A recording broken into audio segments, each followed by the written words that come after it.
part of the Press Play Podcast Network. Look up in the sky. It's a bird. It's a plane.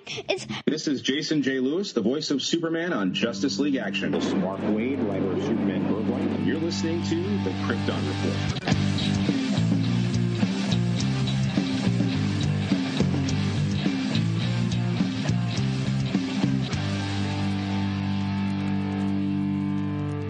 Look up in the sky.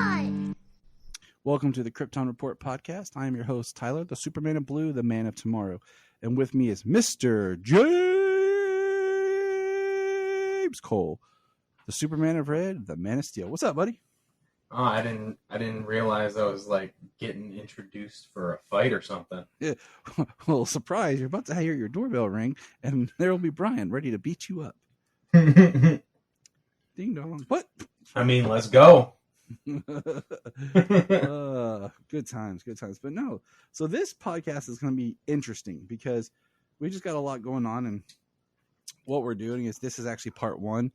It's going to be two different segments added together. So if there's some things like, wait a minute, that doesn't make sense, you'll understand why.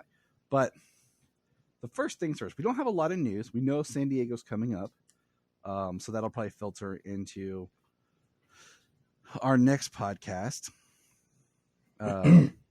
But what we do have is, as of this recording, we have the digital release of The Flash. Now, I have started the movie with my kids. We started watching, but I always like to, with movies I've seen and stuff, is I'll start watching deleted scenes and I'll watch some special features. And I just have some things I wanted to throw out there. First, we'll just start with deleted scenes. Yeah, most of them suck. The only one that I like, there are two that I like. The first one is when Barry finds Kara's ship. I think that could have been left in. But inside that scene is how he finds her suit, which I like if they would have cut the part where he's like pulling out, like, well, is Superman petite? Like, it already is kind of like alluding to the fact that it's not Superman. Like, I think you could have cut around it a little bit, but I like that it's young Barry finding her ship. And it's the same looking ship that we saw in Man of Steel. So I liked that one. Yeah. It was decent. I mean, if Supergirl wasn't all over the marketing of this thing, I mean, it would have served the movie a little bit, but seeing as the fact that, you know, I mean, the only people who thought they were looking for Superman was Barry, and Batman. Sure. Like, yeah. I mean, you know, it only serves for them. But you still wanted to kind of like feel like if you didn't know, it would be a shock. You know what I'm saying? For those few people who maybe don't know or something, I don't know. I never underestimate the stupidity of people. So you never know what you're walking into. But I like that one. The other one is just additional little pieces of the chase scene with Batfleck. I could have easily just left that in there and enjoyed that. Yeah, it was only a handful more seconds of the chase scene. Yeah, and I mean, there's easily stuff I could go through this movie and just snip that, cut that, and yeah, we can put that Batfleck scene back in. Because if you're going to complain about time or something, you know. Right. Well, I mean, I don't know how this movie ended up being produced with the change of all the regimes and everything that has gone on. I mean, since this movie took forever to be produced in the first place, you'll get a sense of it. Once it makes it seem like it was probably also mandated to that close to 2 hour mark. You know, could be like, and they just that's how things like that, just little things that would have extended something like that they already shot would have been nice to see. But also watching those deleted scenes, I could also see how the movie could be worse. I mean, yeah, most of those cringe jokes and every one of those scenes of Barry and just Barry and Barry stuff, like it did not beef. Like it was it did not beef at all. You got that right. So you know, yeah, it's just I will be purchasing I will be buying it. I'm debating the digital purchase at the moment though, because I will be buying it physical. But it's just, it's crazy how this movie's been out 1 month, and I mean it's in its death throes. You know what I mean? Yeah, like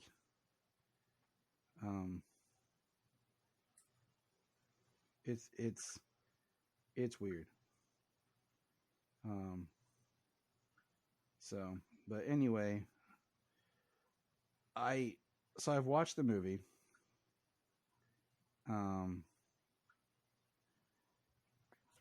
And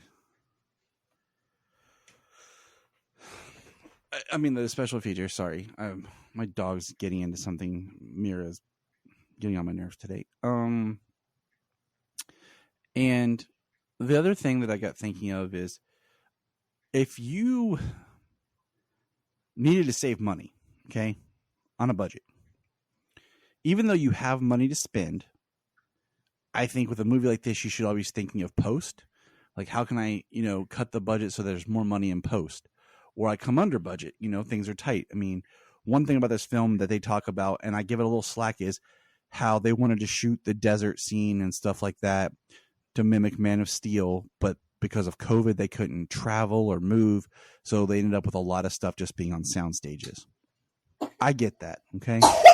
I understand, and I'm willing to roll with stuff because I get it. That this movie was filmed in 2021, so I understand, okay? The other thing, it had a long shoot because of COVID and stuff. The other thing is, one, don't write a script that involves two Barrys for the majority of the film, because watching the technology that they used to make the two Barrys so beautifully seamless cannot be cheap. And I was telling Jania, like, I want a whole documentary on how that works because it was fascinating and I understand it enough, but at the same time, not fully.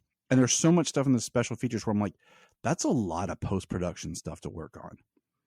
From some shots where he's just wearing a helmet with a mocap suit, to being in full costume, to being like in a stunt costume, on two different Barrys, and that technology can't be cheap. Plus you're paying another actor to be there to perform the stunts and to be the other Barry. Okay. Yeah. So that if you cut that technology down, you didn't have two Barrys for the entire movie, you could save money. Sure, Barry doesn't have anyone to pal around with, but you could work that, right? The second part is don't go to like 3 or 4 different house locations for Wayne Manor. Like watching how much production they have to move around for like certain just little shots. And like, I know filmmaking art, technical stuff, but like they went to one place just to film a staircase scene. They went to another place. They went like for one day in the original house to film one scene to kind of mirror. And I'm just like, the Wayne Manor stuff is so small in there. I'm like, that is just,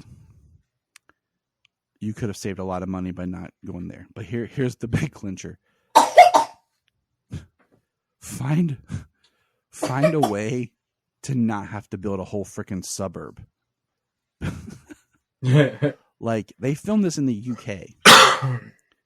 And I think, I can't put my finger on it, but there is a different flavor of filming in the UK to filming in the United States. Just like Zack Snyder's Justice League was filmed in the UK, and some of the exterior shots, there's just a feeling of this isn't America. I can't put my finger on it, but there is, because they use a lot of patchwork digital stuff. But like they built a whole street, and I know a lot of movies do stuff like this. I get it, but I'm also looking back at how much money The Flash has lost, and maybe if the budget was lower, it might have helped. Right. Yeah. At least not be such a loss. I mean, heck, at this point, if this was one of the movies they canceled, they would have made more money. Yeah, there's been debate online about that, and yeah, it's debatable. I mean, I don't know how that tax break on that type of stuff works. It's subjective, or it's subjective to each project. What I hate is you see how much these people loved and worked, and how much Andy loved what he was doing and loved his cast in the movie and putting so much work into it, and then for it to suffer like it has is really heartbreaking.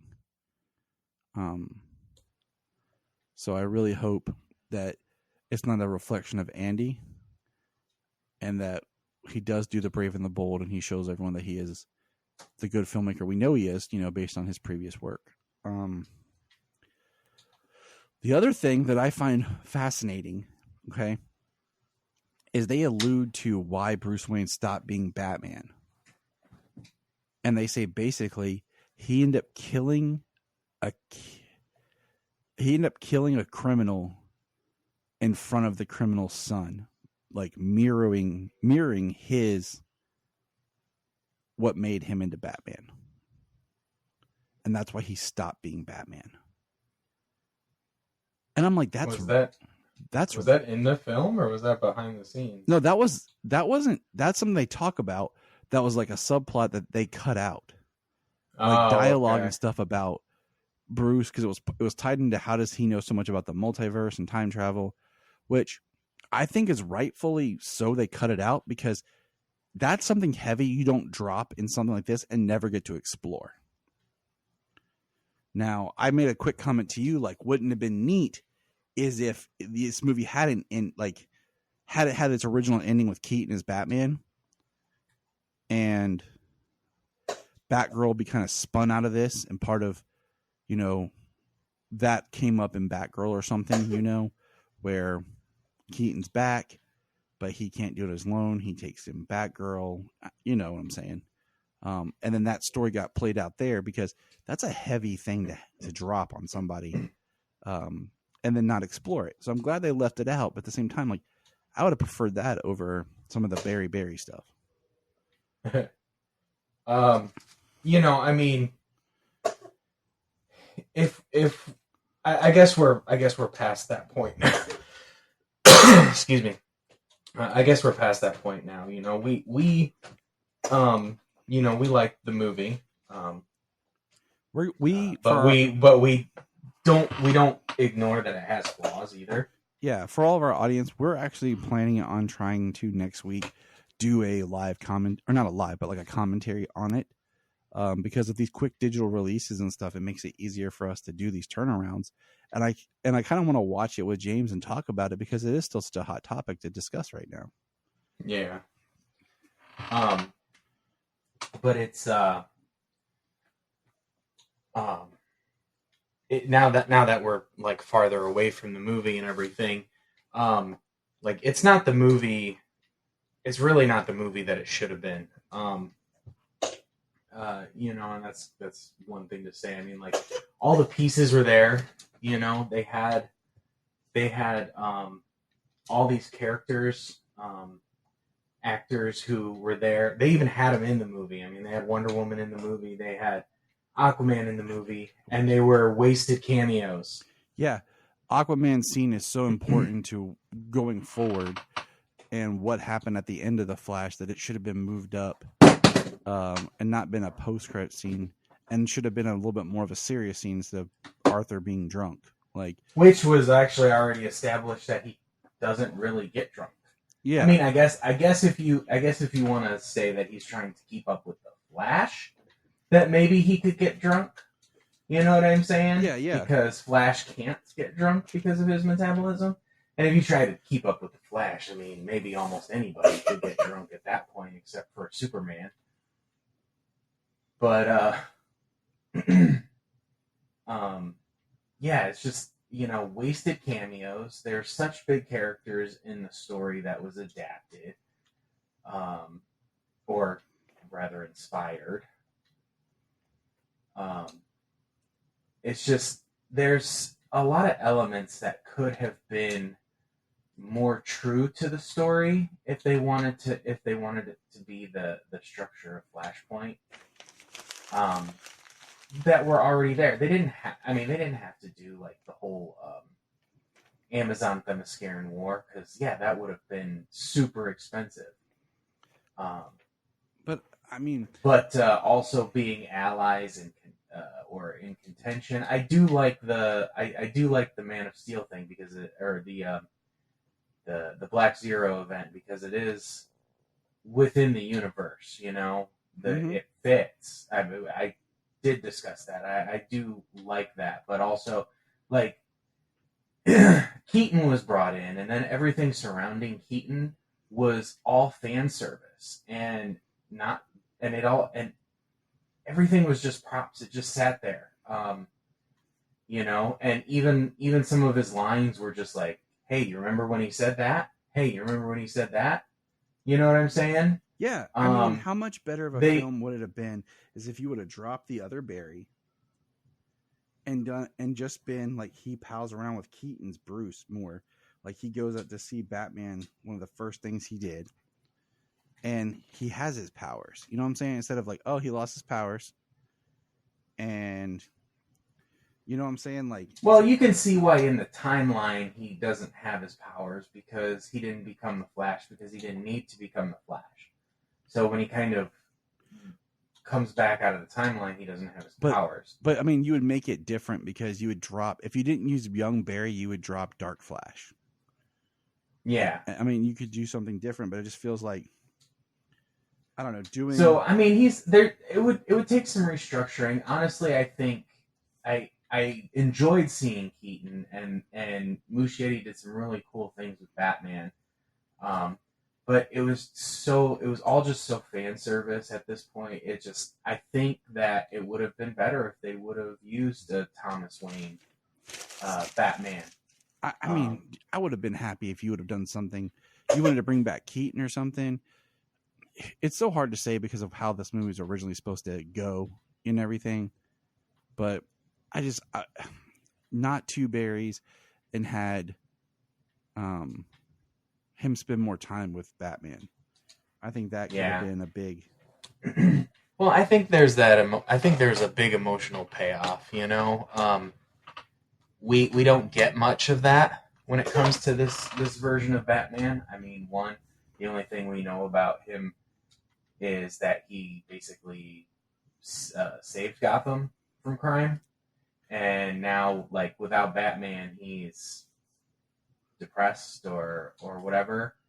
But I just think that it would have been more powerful for the Batman character to have been like this Batman who was willing to sacrifice everything to make sure that this timeline didn't happen, that his son would live if he sacrificed himself to get Barry back to his own timeline. A lot more of an emotional beat for the film, for Batman, and it still could have been any Bruce when he came back. I don't know. It just, I enjoy the movie, but there are a lot more points that over time I'm souring on. Just the more I think about it, but I do really want to watch it again very soon. And that's kind of why I want to kind of watch it and just us talk through it and everything. Just to kind of get through that. But okay, so that's The Flash for now. And now we're going to jump to comic books. And we're going to do Superboy number 4. James, take us through Superboy. Because I know originally I was the one who was kind of like, I'm not doing this, but I saw it, I read it, and I liked it. So. Oh, you like this issue? Yeah, I did. I feel like it worked for me. Good. I like that. James, good. You haven't been. No, you haven't been into this book a lot. It's been a build. I'm glad you like it, you POS. So we pick up where we left off, and Superboy. Well, I guess it's just like a smidge after we left off because Infinity is here. Yeah. Like he wasn't face to face with them. But we've got Trav and Superboy versus Infinity, and he's really kicking their butt. And Trav ends up, we find out that Trav has, because he's like a technopath, he's rewired all of the clones' brains, or at least has some way of connecting to the clones' brains to be able to control them. And which is probably like how they were weaponized to begin with, from Dominator X. So it probably wasn't too hard to like tap into that. But he takes control of all of the clones, so he has like an army of Dominator X's clones, and he brings them all in, and they swarm Infinity, and they actually rip him to pieces. And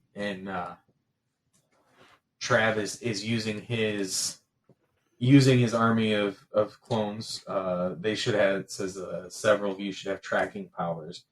Use the biosignature from our late friend Infinity here to find the planet where Dominator X is hiding. He says once they find the lab, we're going to burn it and the whole planet to ash. And Superboy is not liking that. Of course, he's just anybody. You can't just destroy an entire planet for one person's horrible acts. So they they get into a fight, and Trav has red solar radiation to be able to weaken Superboy. And he tells Superboy that over time he's been taking his DNA from all the fights that they have had, and created a clone of Superboy without a brain. Somebody he can control. Somebody with Superboy's powers that he can control. The Cosmeteers, Pyra, and his name starts with an R. I forget his name. They stand with Trav. They're the only family they have. They stand with Trav, and the Green Lantern, Dal Tornin, Lantern of Sector 2828, comes to arrest them because Trav killed some criminals who were supposed to be under arrest. So he locks them up, tries to arrest them, and they actually attack him. Rotor attacks him from behind. Who's the one who almost looks a little bit like Tomar Ray. Yeah, I know. But a little more bird-like. Yeah, he's got a beak and stuff. He attacks the Green Lantern from behind, and Pyra blows a hole through him and kills him. So yeah, I think the Cosmeteers are pretty much on the wrong path here. They're gonna be some serious bad guys. Yes. You know who they remind me of? Who's that?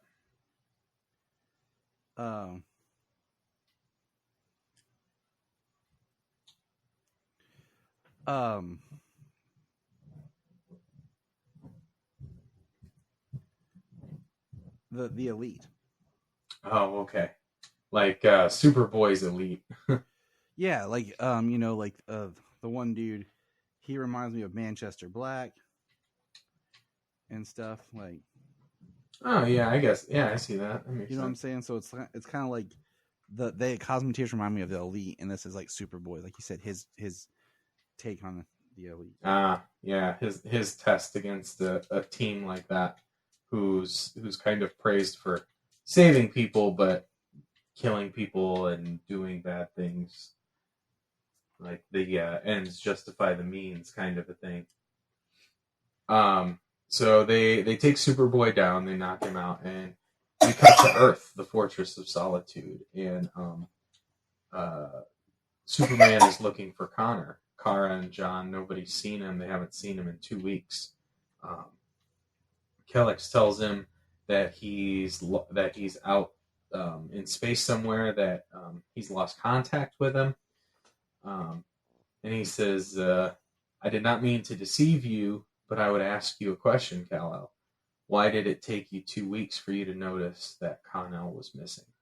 He wants to find his place in a strange world, something that, as an AI from Krypton, I empathize with. However, I've lost contact with him, and I fear he's in trouble. So, yeah, he and Superman says, you didn't do anything wrong, Kelex. You're right. I should have done better by Connor. We all should have. And I like that. Like, I like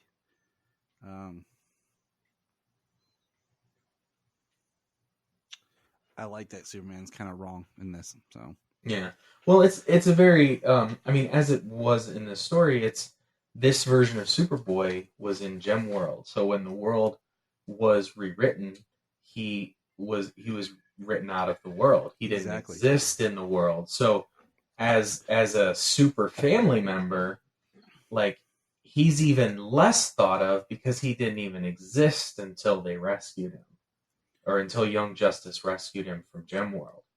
So, I mean, yeah, it's he feels even further disconnected from the super family as we have it these days, or as we have it presently.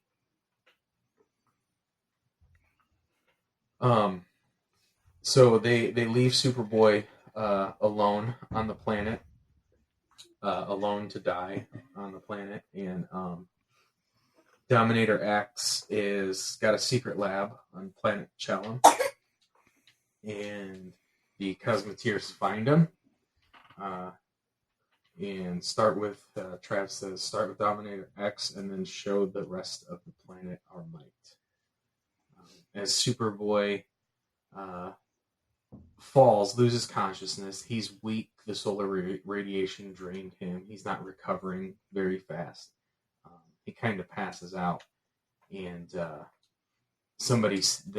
two beings, looks like children almost, see him and say that they saw him as with the Cosmoteers, and it's Superboy.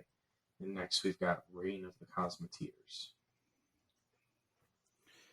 Yep. So that's what I'm saying.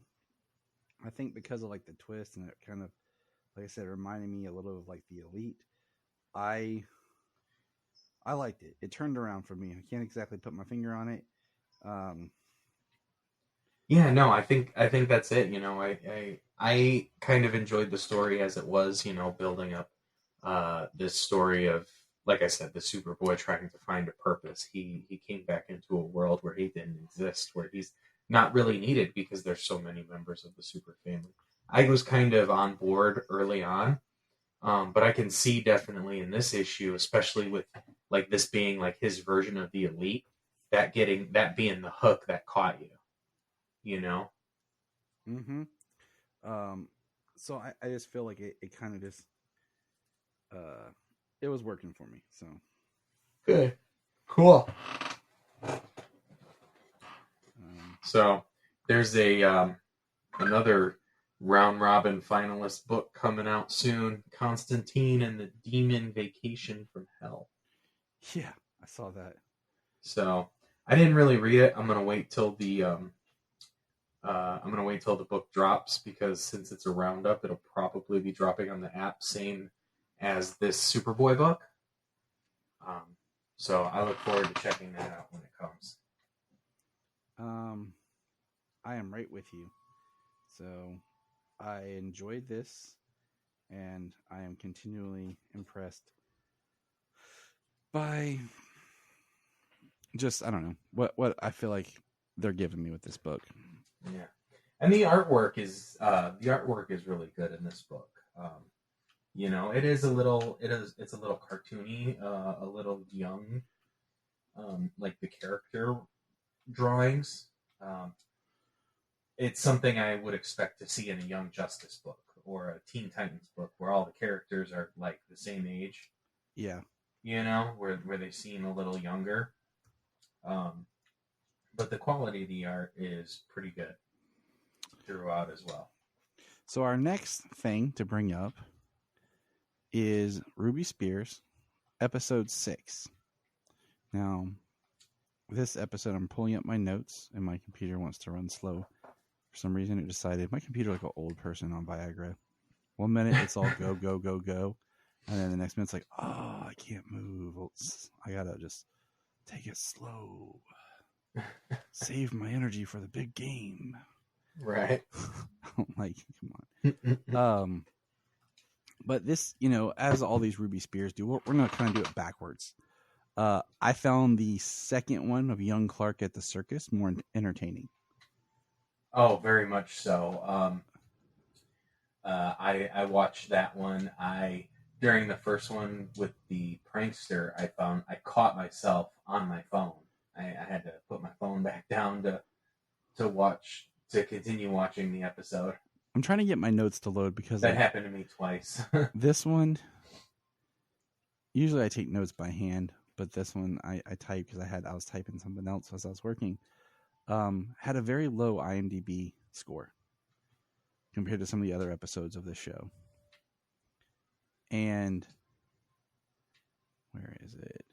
The prankster with his nose reminded me of like the villain from, or like the tracking villain from Chitty Chitty Bang Bang. Yes. So the prankster was just obsessed with baseball, and I think it just made me like lose touch, and I don't know. Yeah, he stole a stadium, and then when he was in prison, he's like, "Oh, come on, let me hear an inning, let me hear even a pitch," and they're like, "No baseball for you." Yeah, like he's not the baseballer. Right? You know what I'm saying? Like, I don't know. It was weird. It was not an episode I liked. No, it was called the Triple Play and the Circus. The prankster. The prankster forces Superman to play macabre baseball game against the kidnapped World Series team in Triple Play. Clark accidentally becomes part of the circus. That was funny because he goes to get soda, and then first of all, my kids were like, "Why is Clark going off by himself? He looks like he's young like me, Daddy." I'm like, "Look, it's a different time at Smallville, okay, kids." Right? Yeah. Different time and in Smallville. And it was just funny because they're all like freaking out, and I'm like, "Yep, that's just how it was, kids." And while doing so, he goes into like one of those, oh, she's the spider lady, and he's like, "Oh no, it's a monster," and he like uses his super breath and reveals it's just a lady in a costume. It's all this innocent stuff that happens. He tries to bring the drinks back to his parents and gets roped into the trapeze act by the elephant. So yeah, just a very unlikely series of events that would cause a young child who's never trained or spent time to walk a tightrope, and he flew down and caught some people who were falling and saved them. Mm-hmm. And then he just returns to his seat. And his parents are like, "Clark, what kept you?" He's like, right. After they knew he was the one who swooped down and caught him. Yeah, he's like, stuff. Right. So it was cute. I'm not against it. Yeah, all those little backups are cute.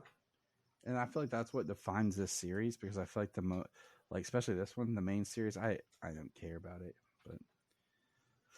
All right, now the newest episode 3 of My Adventures with Superman. And this one, I will have to say, was awesome because it started with an intro. What did you think of like the intro, the theme song, James? Yeah, it wasn't too bad. I kind of liked it. It looked like it might have even given away that sometime later on in the season or the show that Jimmy and Lois find out who he is. I'm pretty sure they do, and I said this to Brian because we were watching it together. I mean, the name is My Adventures with Superman. Huh? I just said the show is My Adventures with Superman. Yeah, is because I swear there's like a in the one of the trailers or early on production, there was like a scene of Lois like with Clark flying. So, Okay. but I like the intro. It has like this really cool like. I wished it would go on longer music, but it just kind of cracks me up because it has like every like I made just for fun, like I was listening to all the different Superman themes, and like music all have a very certain kind of flow to them. This one does not. But the episode opens with like the appearance of Superman to the public during a balloon helium, blimp accident. And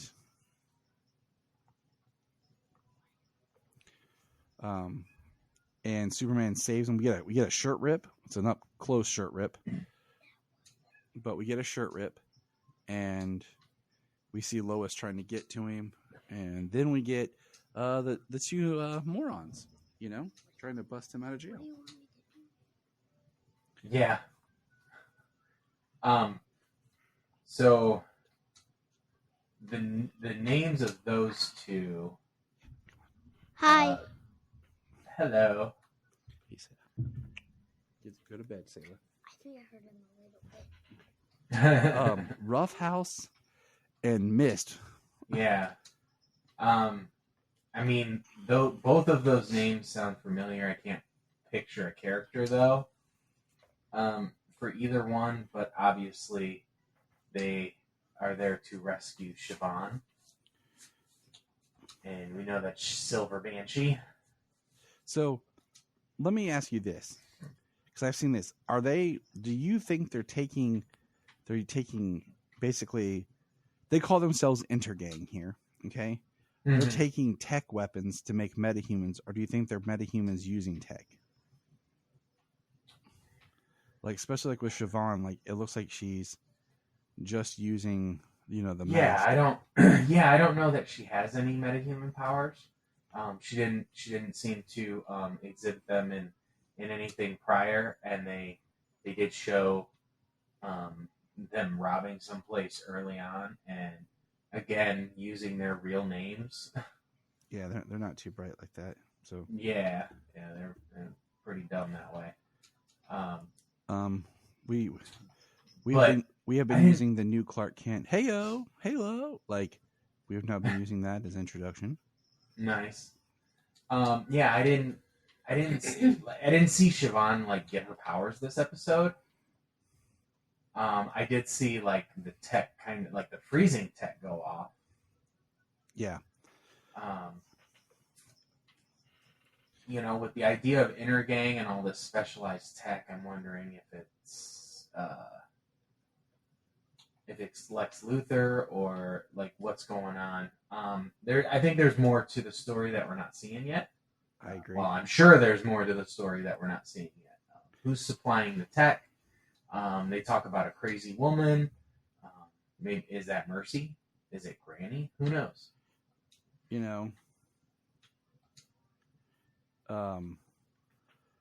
One thing that I'm liking a lot is just the developing relationship with Superman and Lois. When he brings her the coffee that he obviously like had to go across town to get.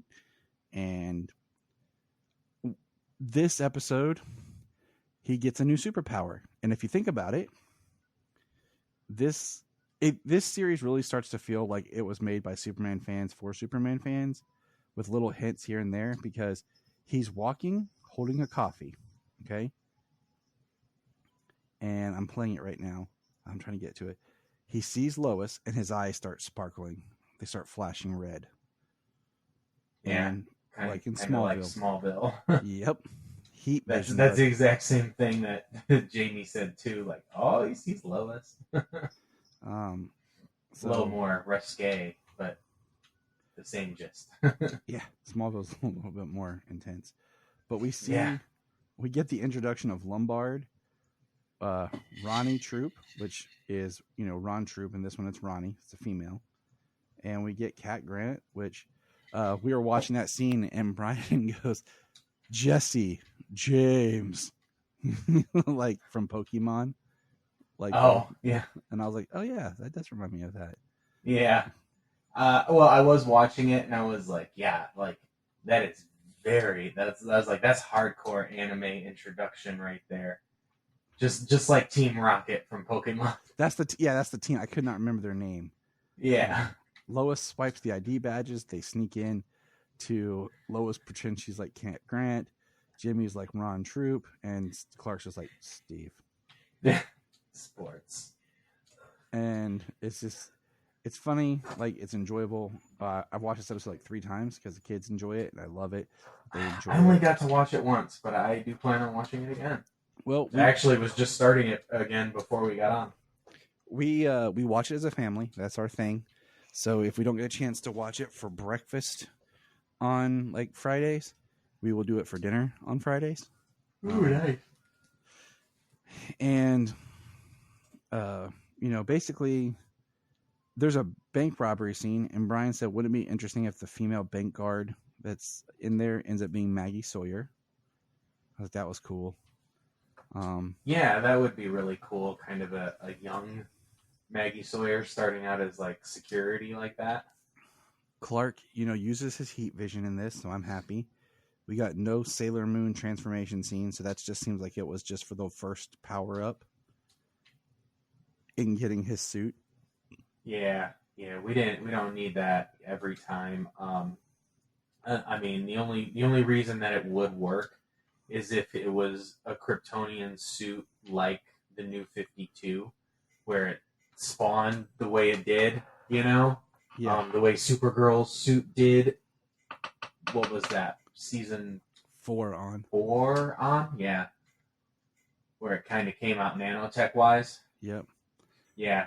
Other than that, I don't think that should be the case. Then, the episode, Clark, after telling Lois and Jimmy to leave, and he sees they stay to help people, he decides to give Lois an interview. And basically, she asks him questions like, I don't know. I'm still figuring it out. Right.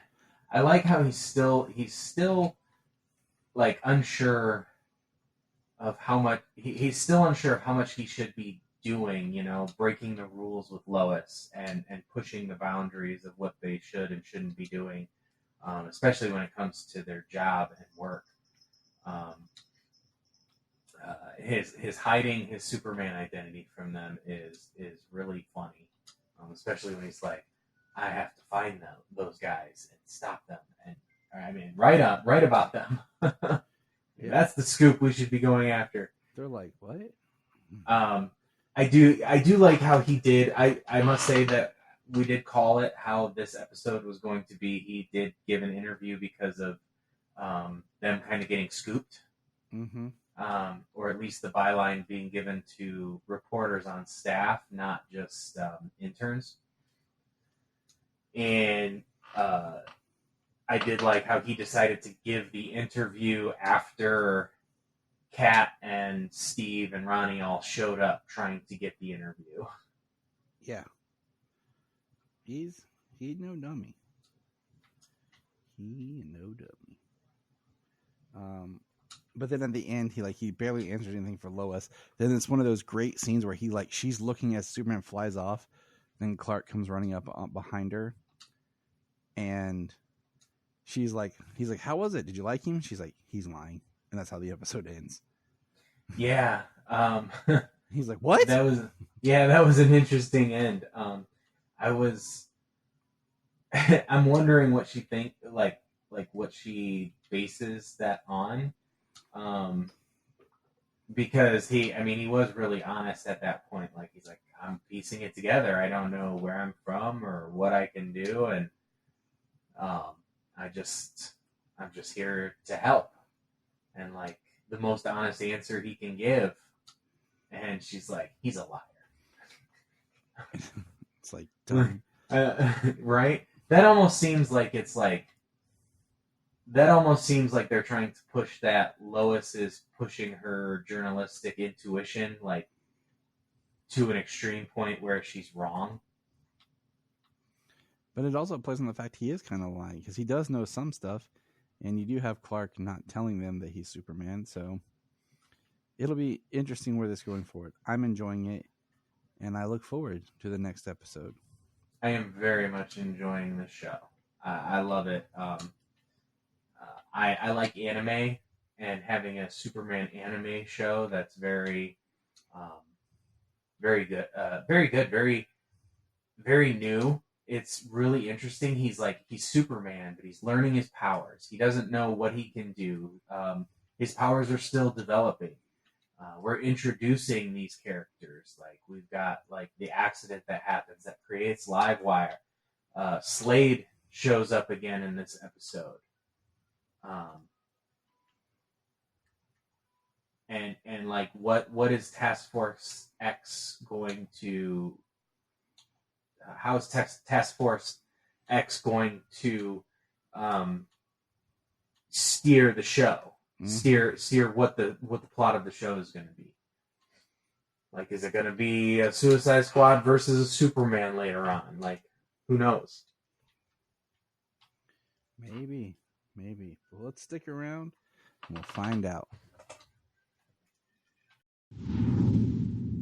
We're going to press pause and hear a few words from our other podcasts on Press Play Podcast Network.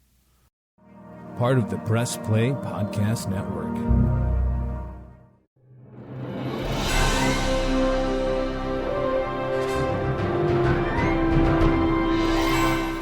What's up, everybody? Chase Smith here from the Chase Smith Podcast and Cavs on the Break NBA Podcast. And I'm JD, host of the Hyman Podcast, part of the Press Play Podcast Network, and we are super excited to bring you a brand new show starting next Tuesday, the Fanfare Podcast. The Fanfare Podcast is all about your favorite movies and our favorite movies and the best moments in cinema.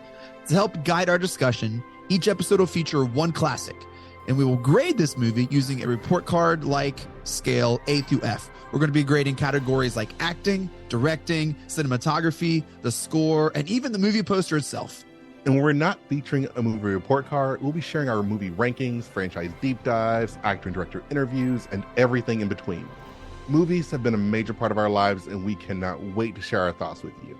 Our premiere episode will drop Tuesday, June 27th, and JD and I will be reviewing Raiders of the Lost Ark in preparation of the release of Indiana Jones and the Dial of Destiny on June 30th, the fifth installment of the franchise. Join us on the Fanfare Podcast, available on Apple Podcasts or wherever you listen to your podcast.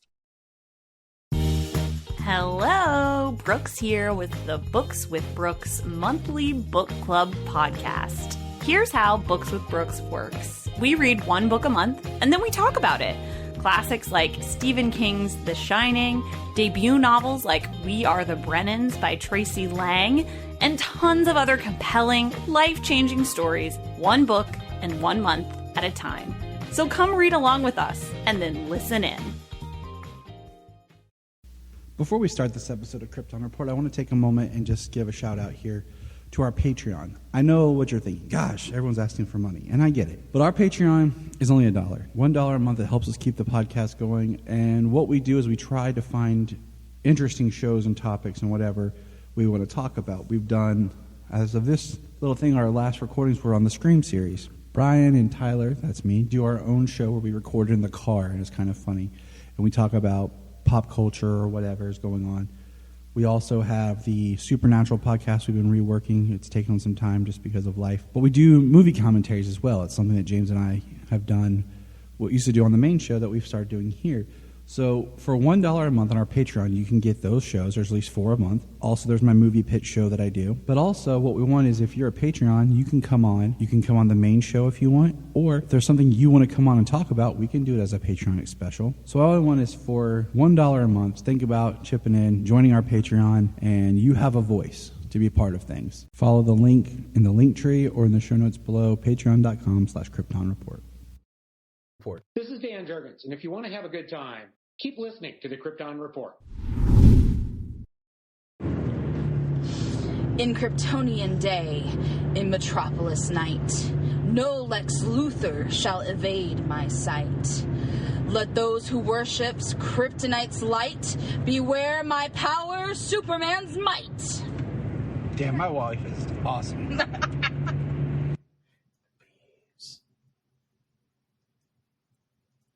Welcome back. How was that quick break here? We are back. We have some more things to talk about. And jumping back into everything, San Diego Comic-Con has been going on, and it just started. And the one thing is, what we've got today is McFarlane news, don't we, James? McFarlane. So, McFarlane is releasing a special of Batman.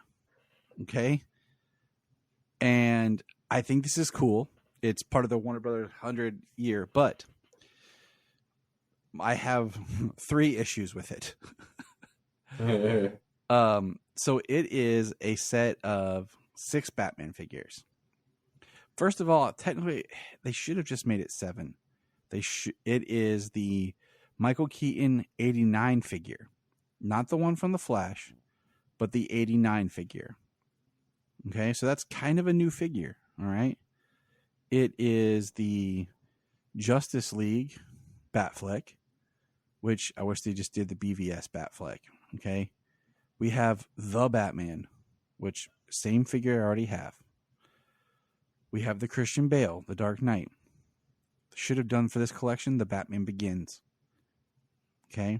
If we're going to make a variant on Keaton here, we should have given us a different Ben Affleck and the other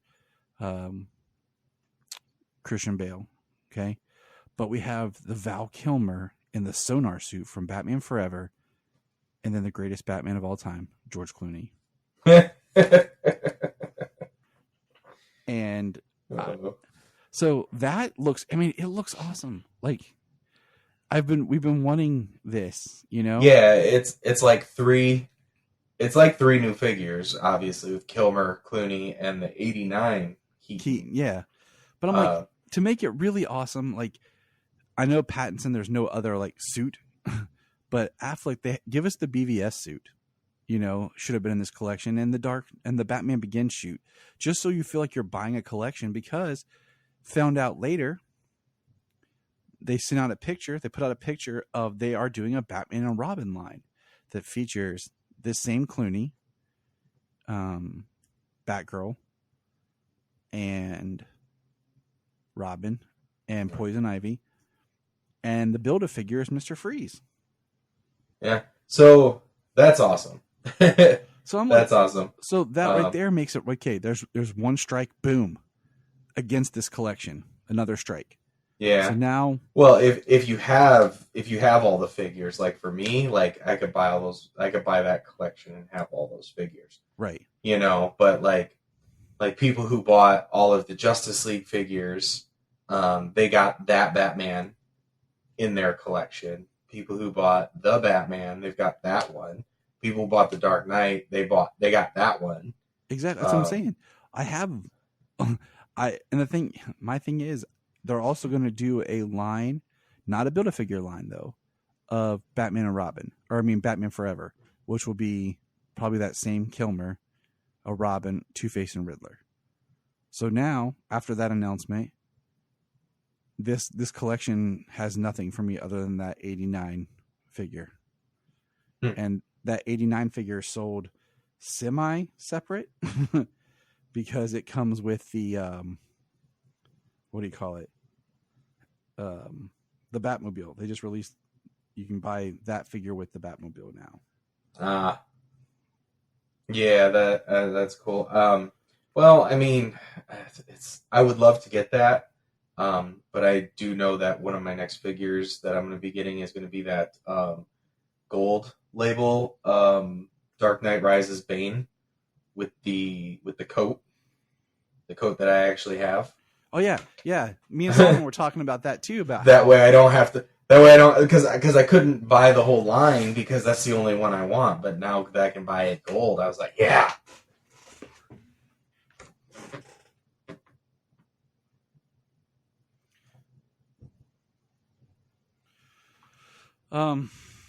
Yeah. Gold always throws me because I forget about them and where they are. Yeah, that's how I got my dark side though. Yeah, your dark side is dope. Yeah. You got dark side and I got Euxis. Oh, the power of a shirt. All the power of that armor. That chest piece. So that's all I have for news that's kind of come out here. So we're going to jump into comics, and what we have is Night Terrors, Superman #1. James, what did you think of Night Terrors?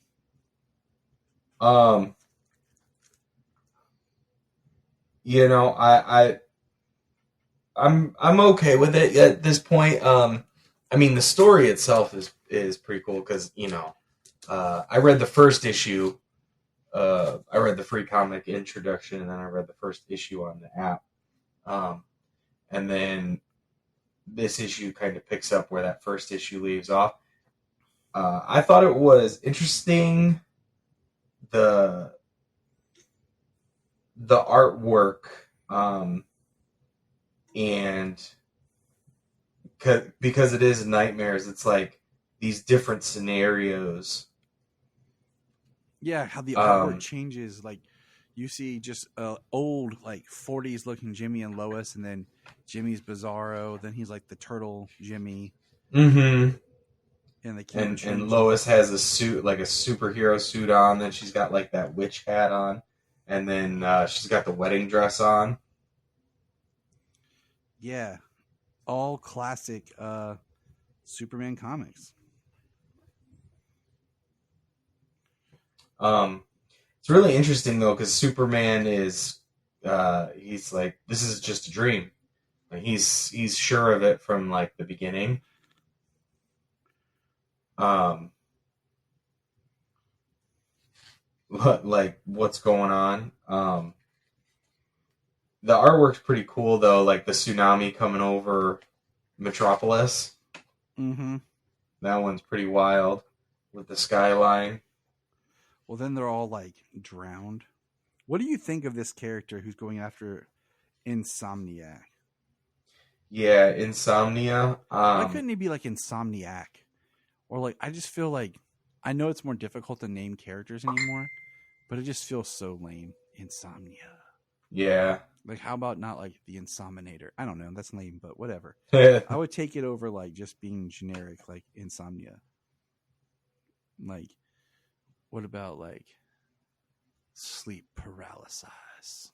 Like, you know, like dream paralysis or nightmare paralysis. I don't know. Yeah. Something where it feels like you're giving them a title. Like the character design though, with the name Insomnia and the way it looks like he's got like no eyelids. Like his eyes are just like peeled open all the time. It's a creepy look.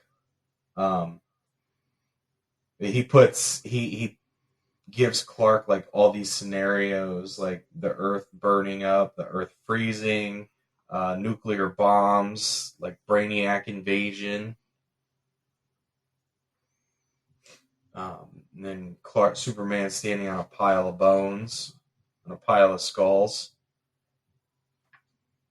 What did you think of the page where this Superman Insomnia Grim Reaper slices the whole planet in half? The Man of Screams. The Man of Screams, yeah. I thought it was cool because he says like your ship wasn't you were like a bullet to Earth that was fired. And Yeah, like his fear, like he was sent there to destroy the Earth or to conquer it. Mm-hmm. So, I thought that was cool. I thought it was just an interesting, like just what he was dealing with. And then Superman basically is laying on a beach somewhere as he fell out of the sky. You know, saying, it's just a dream. It's just a dream. It's just a dream. And we see that this, whatever this is not affecting the Atlanteans.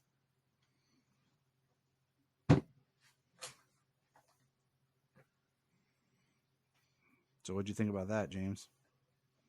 Yeah, I was curious as to why it's not affecting Atlantis. Why it's not affecting them. Surely they sleep and stuff, but there's got to be some. I'm sure there's a reason here. I thought it was kind of funny him washed up on shore with other people on this beach. Wonder if these people passed out on the beach. I was kind of hoping for like a Man of Steel shot of Superman like floating underwater, and then maybe like we get Aquaman pulling him to shore. That would be cool. Like, how? Did you think this was really Supergirl who broke into his dream? No, because it didn't make sense. Like, I punched him, till I broke in. That didn't make sense to me. I mean, yeah, they haven't laid out. Is this him? I was gonna say, is this him? But then she's chased by all these dead versions of her. Yeah, so I was like, okay, I'm like, maybe I'm wrong. You know? That's what I wasn't sure of, because I was trying to identify a number of them, because obviously we got the Red Lantern, we've got the 80s headband version, got the Supergirl Return version, like when she comes from in that Apocalypse story. Returns. Yeah, and then the white T-shirt from like the animated series. I know she wore it at some point in the comics, but I think it originated from the animated series. It did originate in the animated series. So yeah, that's Nightmare. Have you been reading all of this line? I'm reading the ones that drop on the app. I'm reading the ones that drop on the app as well. So right now, I think there's only been the first one, right? I think so. Because it was just last week where all of those other ones came out. Yeah. There was like Green Lantern, Shazam, Joker. I want to read Shazam. Punchline. Because I'm interested in Mark Waid writing it. So I want to read that. Yeah, because nothing dropped on the app this week for Night Terrors. No. I mean, I did say when it was coming out that it's going to be right up my alley too. It's horror stories. It's just kind of funny because so I went to Half Price Books with Solomon and Jania, and we were looking around, and I found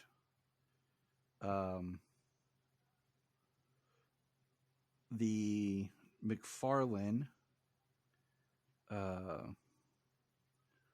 what is it called? I found the McFarlane Superman Blackest Night open, but it wasn't in a bag. It wasn't priced. So I asked the lady how much it is. Okay. She starts looking around and she's like, "Oh, I'll give it to you for $7." Right as I find the bag. She's like, "Oh, is that the bag?" I was like, "Yeah." It's priced $14.99. I'm just like, okay. I'm just like, all right. No, sorry, it's not. I'm like, it's still, $10 cheaper than if I bought it new, and I'm not going to build I don't want to build the whole flipping, what do you call it? I don't want to build the whole Atrocitus. So, and I'm like, no, I told her, I said, I'll pass. 14's a little much, but if it was 7, I would get, she's like, oh no, I'll sell it to you for 7. I was like, sold. Right? So I want it. And I got that and everything, and then Solomon, we dug out all my Blackest Night comics today. So he is looking through / kind of skim reading all of Blackest Night. So you're talking about, just horror comics. We're getting back into that. Which reminds me, I did forget something for the news. So my bad, everybody. My bad, okay? On Max, there is now the 3-part super-powered History of DC Comics documentary. Solomon and I read the first part. Or not read, but watched the first part. And I educated Solomon on who Bill Finger is. Afterwards, he is now really wants to punch Bob Kane in the face. He's been dead for a while. So that was, cool. And it's a really good documentary so far. Like, it's just weird how much they're trying to cram into this, They do a good job of touching on things without going too far in depth, because we all know how much just the Superman angle is. Just the stuff with Siegel and Schuster. But that documentary is up. And all 3 parts, the whole thing? Yeah, they just dropped the whole thing. Yeah, I gotta check that out. So I will continue to watch that as I can. So, any other thoughts on that? No. Until James watches it, we can talk about it. Yes. I didn't realize that. I knew it was coming, and I knew it was going to be here very soon. I didn't, and I just saw the ad on it when I checked out My Adventures with Superman. It's like, oh, that's probably out now. I got to check it out. And it's good. And I'm not going to get into the people who are arguing about Snyder. They're not talking about Zack Snyder's Justice League. Well, 1, we're not there. And 2, the clips they have used, some of them could be, but most of them are from Justice League. But people just need to calm down, okay? So that's all I'm saying for right now until I finish the whole documentary.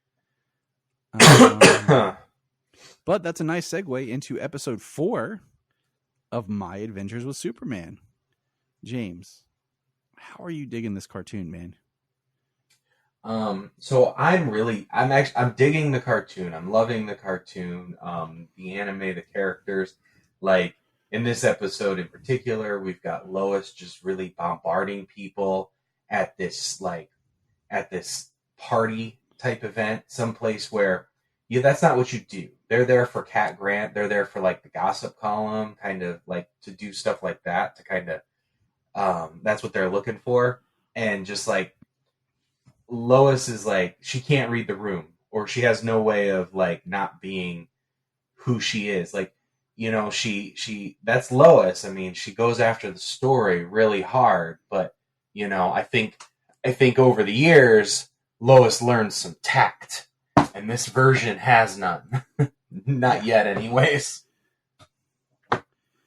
Yeah, this she is, and we learned that she's been there for a year, and she hasn't. She's still an intern, so she's fighting with that because she gets a phone call from her dad. This episode's called "Let's Go to Ivo Tower." You say. So first of all, we have tech billionaire Dr. Ivo, who leads a Mazotech. And he ends up creating what Solomon predicted somehow, because my child's a genius, the parasite suit. And then the parasite suit is like tech-based. It's like bio-organic. And when you fight, it absorbs like kinetic energy and reflects the energy back at whoever you're fighting. And I was like, wow, this is really kind of cool. And, I was like thinking, oh yeah, Amazo, but no. Yeah, that's the only thing, like, So I'm not having any real issue with like these different versions of tech creating these villains, especially when the tech haywires and like affects them, changes them, like it did to Livewire, like it did to Parasite, Ivo at the end. Yeah. The only issue I had with this being that is it's Professor Ivo, and he creates Amazo. I mean, Professor Ivo isn't Parasite, so, but I'm not saying that it hurt the episode in any way. It's just a curious choice. Yeah, for real, it is. It's an interesting choice, and at the end, like the suit gets damaged, and Clark Superman's ripping it off, and it withers him, and he looks like he's going to be like regular Parasite, like it's going to mold with him. We didn't get so we have a scene where Clark rips his suit jacket, and Lois tells him to take it off so she can fix it, and obviously he doesn't. We see him like just in a t-shirt. So do you think his suit is like the New 52 style?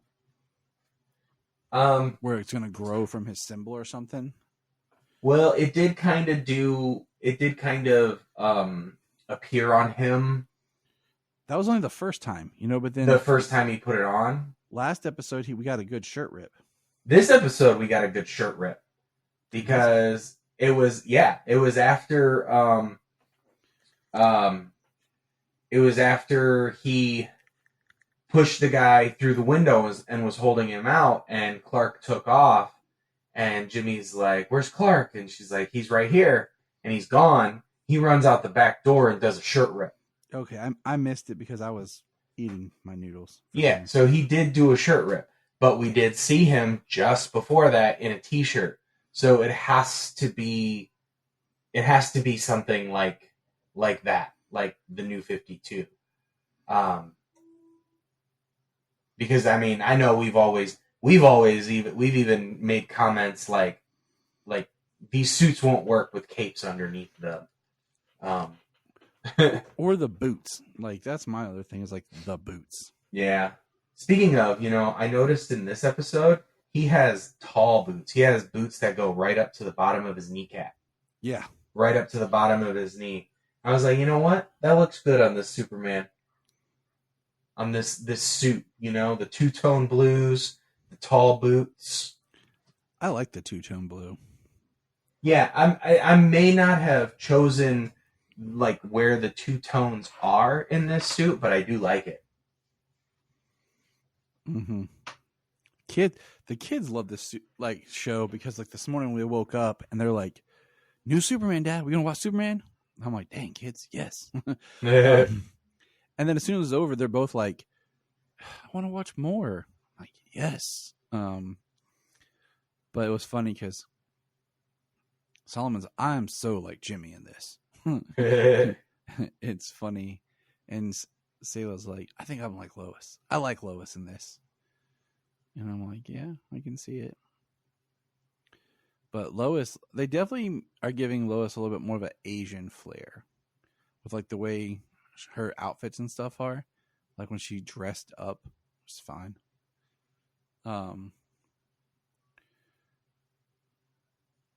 But it was interesting just thinking back, like Clark and Lois have this like, are they on a date? Are they not on a date kind of thing? It was cute. She gives him a kiss on the cheek. And then they walk off together. Clark takes his jacket off and wraps it around Lois, and Jimmy's like, yeah, it's going to be a great night of three best friends. And then he sees the two of them walking together. It's a little sad, but at the same time, Jimmy has been kind of shipping them, and pushing them. Oh, yeah. Yeah, I mean, I can see him feeling a little depressed, like he feels like he's being like squeezed out of the group a little bit. But, he's been pushing for this. Yeah, so don't be too surprised, bro. Bruh. All right. Let's talk about that end, James.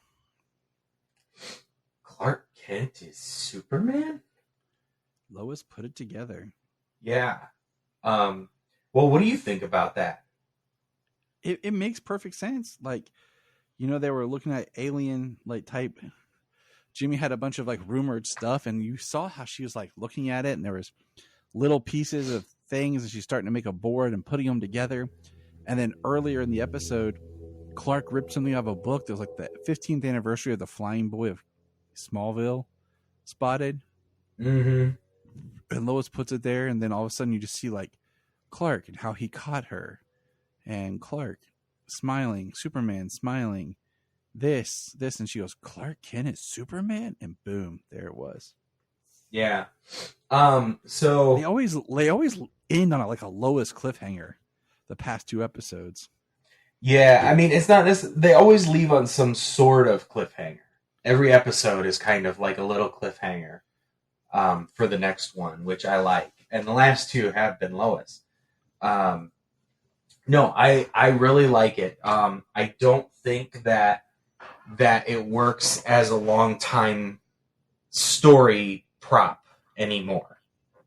You know, Lois not knowing who Superman is. Yes, for a little while. I wasn't sure if they were going to find it out this season, or if they were at all, or if they were going to stretch it out. But I'm really excited for the idea, because I liked he was going to tell her, and then she was like, "It's all Superman's fault," and he was like, "Wait, what?" And he stopped. He was like, she's like, what are you gonna say, Clark? Nothing. Yeah. But the her finding out, I like that for them. Especially since they are kind of kicking off the relationship thing. And she did like Clark first. I do think that's important. I think that's the best route to go. And I think that's more modern than that ever used to be. But I really liked how she tore down the board and started from now and worked her way backwards. You know, found articles that kind of matched up and traced it back farther. And it was really cool how she just stumbled upon that article he ripped up and crumpled in his pocket. I like how he didn't even think about having that there when he gave her his coat. I know. It's like sad and cute at the same time. Yeah. Reminds me of an episode of Psych, when Sean wraps his coat around Juliet, and there's a piece of evidence in it that proves that Sean is not always telling the truth.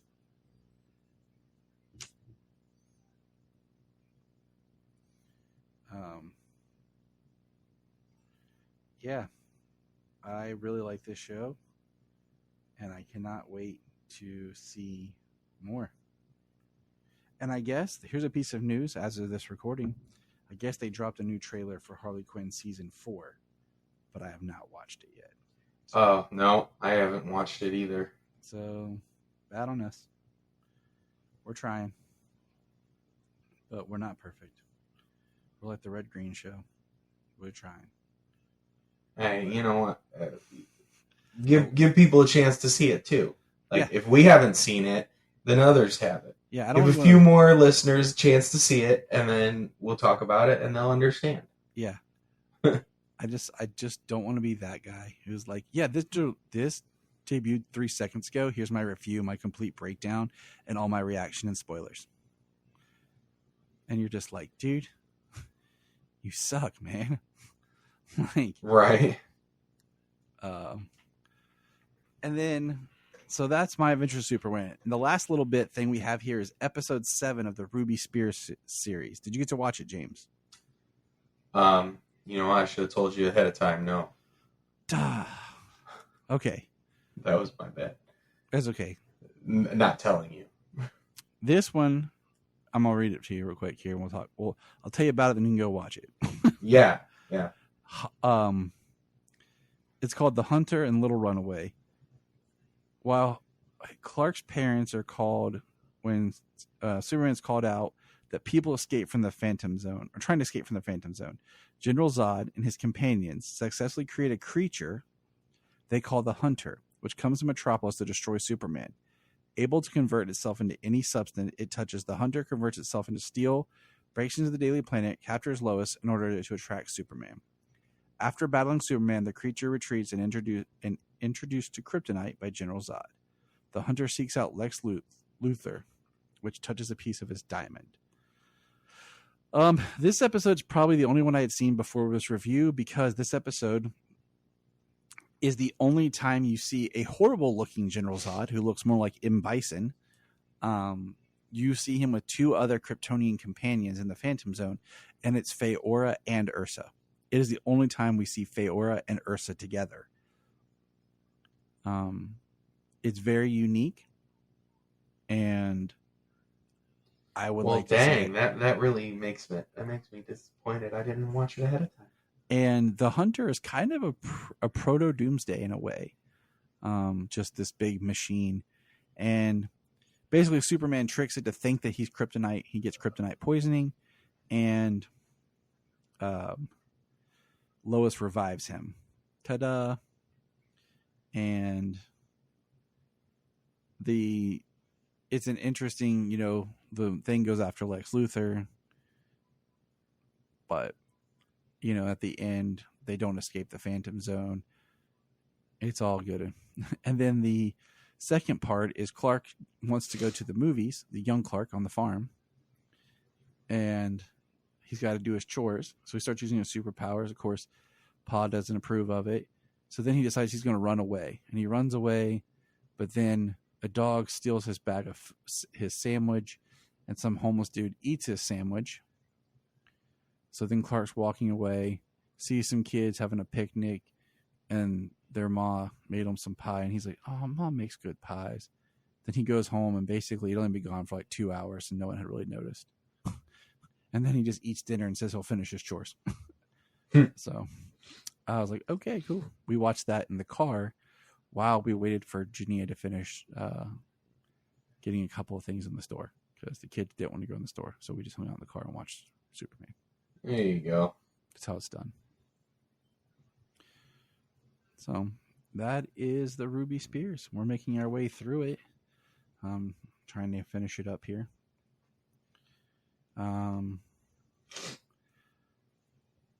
But yeah. That is. I didn't watch the Ruby Spears, but I did read the World's Finest 16. Oh yeah, I forgot to put that in our notes.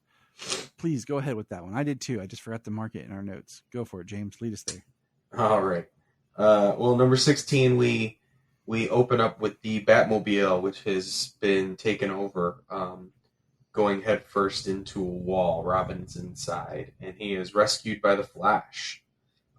Find out that all AI is being taken control of and attacking, and we find out that Superman and Batman are both captured.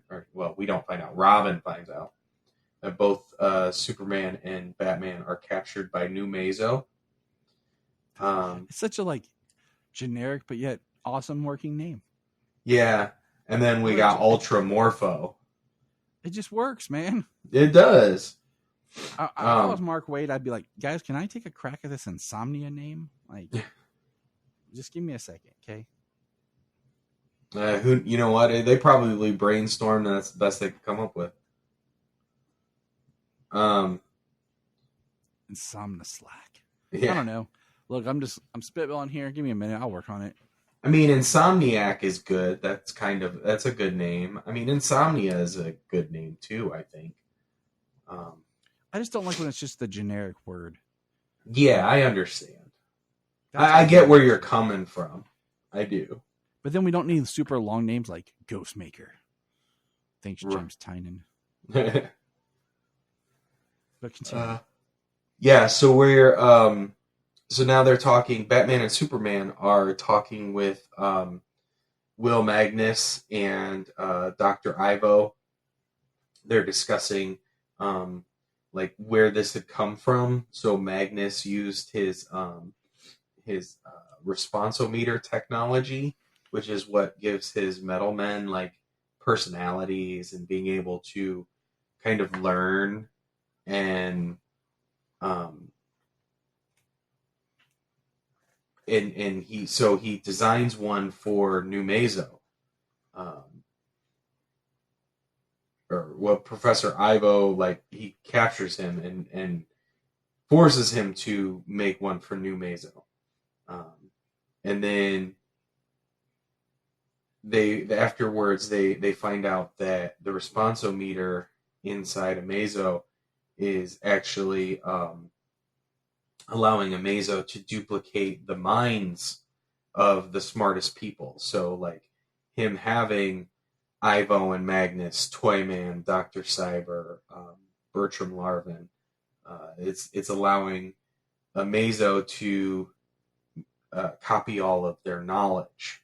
So that way New Mazo is, like, super intelligent as well.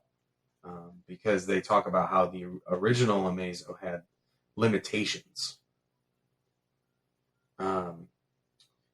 New Mazo's plan requires materials, resources, billions of dollars, and that's why he replaced people like Simon Stagg and Oliver Queen with duplicates so they could funnel resources to him. Isn't Ted Kord there too? Ted Kord is there, yes. They even ask if they found out. They even ask later on if they found out if Oliver Queen and Ted Kord are Green Arrow and Blue Beetle. We find out that some of these people who are being controlled by New Mazo is actually they're actually heading to reclamation plants and jumping into like vats of acid or something and being dissolved for their base elements, their base chemical elements, so that New Mazo can use them. Crazy. Yeah, which is pretty dark there. You think?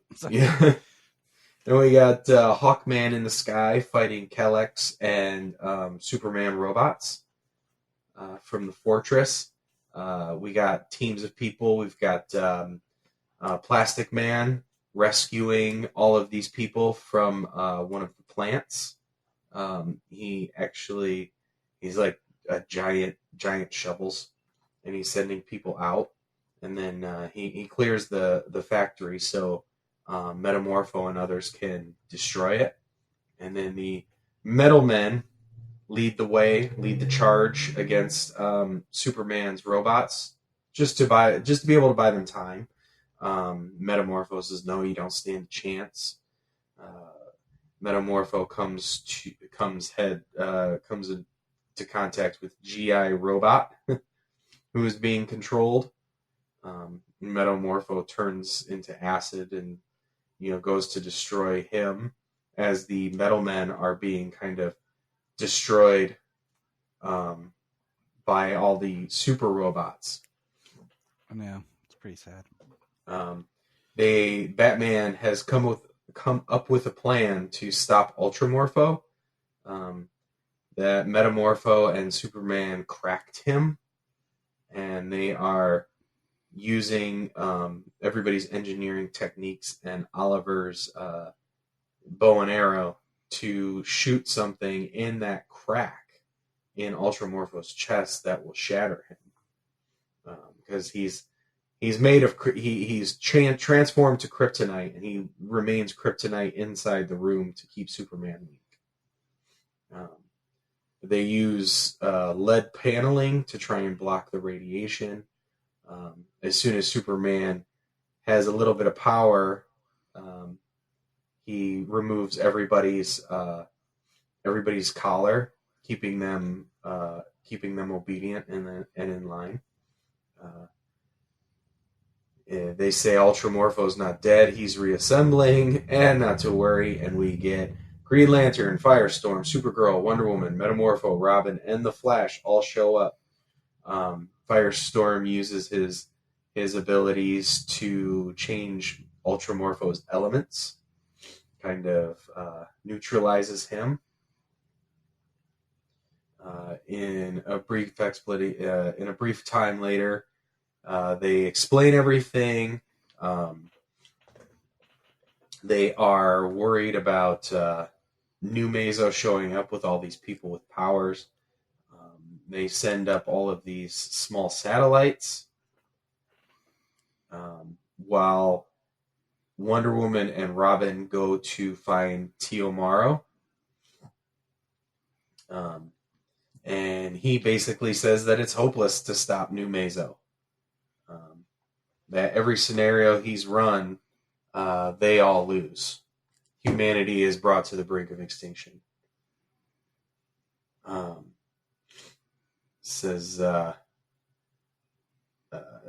they load everybody up to take everybody, back to safety, back to the city.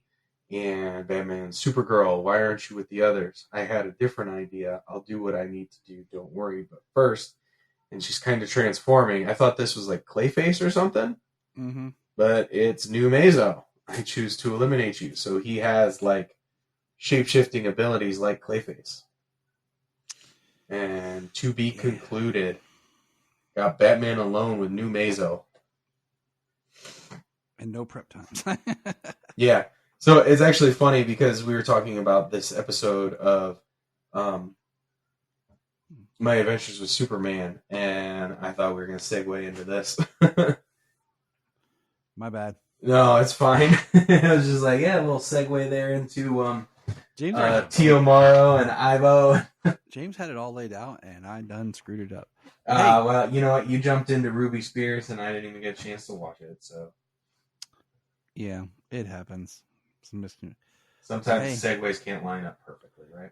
We try hard. It's an art. It is. But that's it for us this week. Hope you enjoyed. Check us out, and remember, Look up in the sky. we just want to say if you've enjoyed this podcast, please check out other podcasts on the Press Play Podcast Network. Information $1 a month.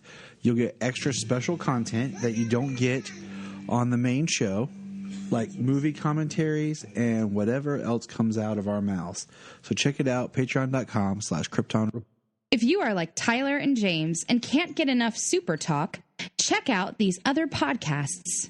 Digging for Kryptonite, Supergirl Radio, The Last Sons of Krypton, the Superboy Legacy Podcast, All-Star Superfans, Superman the Animated Podcast, The Aspiring Kryptonians, Always Hold On to Smallville, The Geek of Steel, and Truth, Justice, and Hope. Remember to check out Krypton Report on all social media platforms. Go to linktree.com/Krypton Report. You find all of our information.